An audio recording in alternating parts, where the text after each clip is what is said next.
Abay parang ginanahan na ata sa panghihibasan at wala nang balak manisid ng scallop. Pero kahit sino naman talaga ay pupunta ng hibasan, lalo na't ganitong marami kayong makukuhang sari-saring lamang dagat. At ang saya pa dahil marami kang nakakasama sa panghihibasan.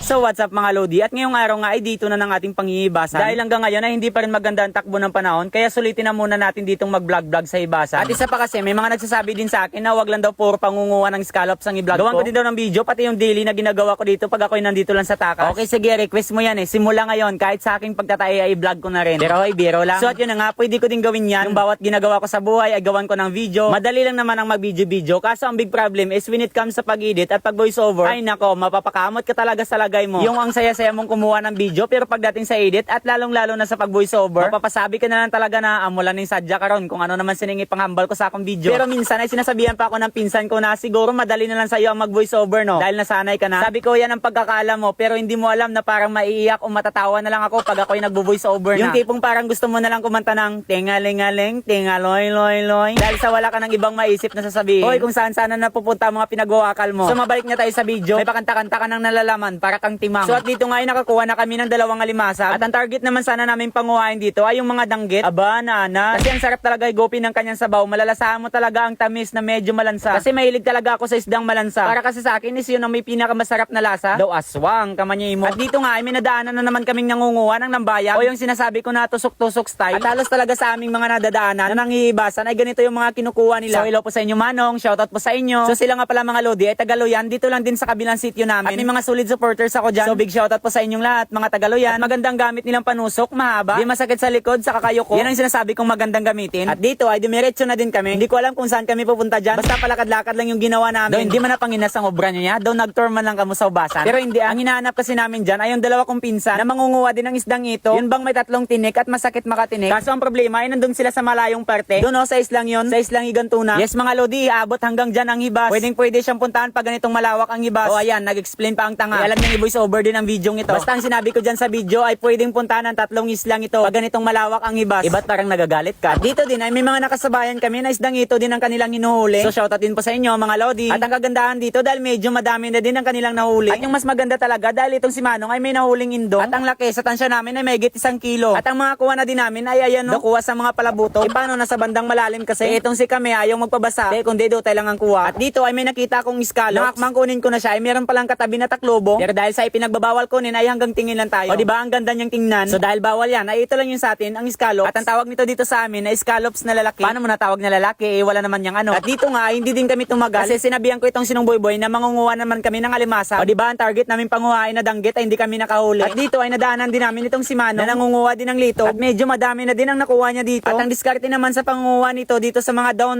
or bure-bure kung tawagin dito sa amin. Yan bang mga dahon na yan o? Kaya dapat masipat ka sa mata dahil minamata lang din ang pangunguha nito. At dito ay naiba na naman ang plano nitong si Mukong. Imbis na manguha sana kami ng alimasag ay nakita niya itong mga nagsitusok-tusukan o yung mga nangunguha ng lambayan. At yun na din ang gusto niya. Manusok-tusok na din daw kami. Kaya hala, larga. Di naman tama sinabad-sabad sa ila. At pagdating namin dito sa napagpwesto nila, ayun, ubos na pala sa kakatusok nila. Kaya ako naman ang nagiba ng plano. Sabi ko mag-video-video na lang tayo dito sa mga nakuha nila. At tayo'y umuwi na. Wala klaro ang plano mo. Hokas-hokas ka man gali ulo. Pero dito ay nakakatuwa dahil ang dami na din ng mga nakuha nila. Halos talaga lahat dito sa kanila. Ito yung mga pinagkukuha nila. Kaya ako itong si Piling Vlogger. Ayun, pinagbibidyoan ang lahat ng mga nakuha ng mga nagsitusok-tusukan dito. O ayan, tingnan nyo, muntik pang makawala ang alimasag. Umuwi ka na boy, nagsinabad-sabad ka lang da sa ila. At dito ay nakita ko itong kasabayan namin kahapon umuwi. Yung kaunti lang ang kanyang nakuha. Pero ngayon, ayan, bumawi talaga siya. O ayan pa, o ginuyod na lang. Ang dami talaga ng mga nakuha nilang ng bayan. Hoy, tulungan mo. Gintinanaw mo lang yung among imo. At dito ay nakasalubong ko din itong mga chikiting. Palagi ang nagko-comment at nag-share ng video ko. Shoutout sa inyo, mga baby girl. At pagkatapos ko ngang mag-video sa mga nakuha nilang lambayan, ay umuwi na din kami. O ayan, tingnan nyo ang tawa ni Mokong. Ngiting tagumpay na naman. Sitawanan na lang kami dyan. Dahil yung target naming panguhain, wala man lang kami may nakuha kahit isa. At pagdating nga namin sa bahay, abay timing din. Nag-aalmusal itong sila mama at papa. At ang ulam nila dito ay itong mga wasay-wasay. Pagka-uwi na lang namin nalaman na nanguha din pala si papa ng mga wasay-wasay na ito. Hindi man lang kami nagkita sa ibasan kasi nandun sa banda sa isla ng Bulubadyang nanguha. So dahil ginutom na kami, yung mga nakuha namin ay hindi na muna namin nilinisan. At nag-almusal na muna kami. Pinira nila kami nitong mga wasay-wasay. At timing din, pagdating namin dito sa bahay ay paluto na itong mga wasay-wasay. At syempre, pag wasay-wasay ay hindi talaga mawawala ang pamares na pinaghalong patis at soka dyan. So tara mga Lodi, kain po tayo. At yung mga isdang nahuli namin ay nilinisan din namin pagkatapos namin kumain. So yan lang for today's video. Bye bye!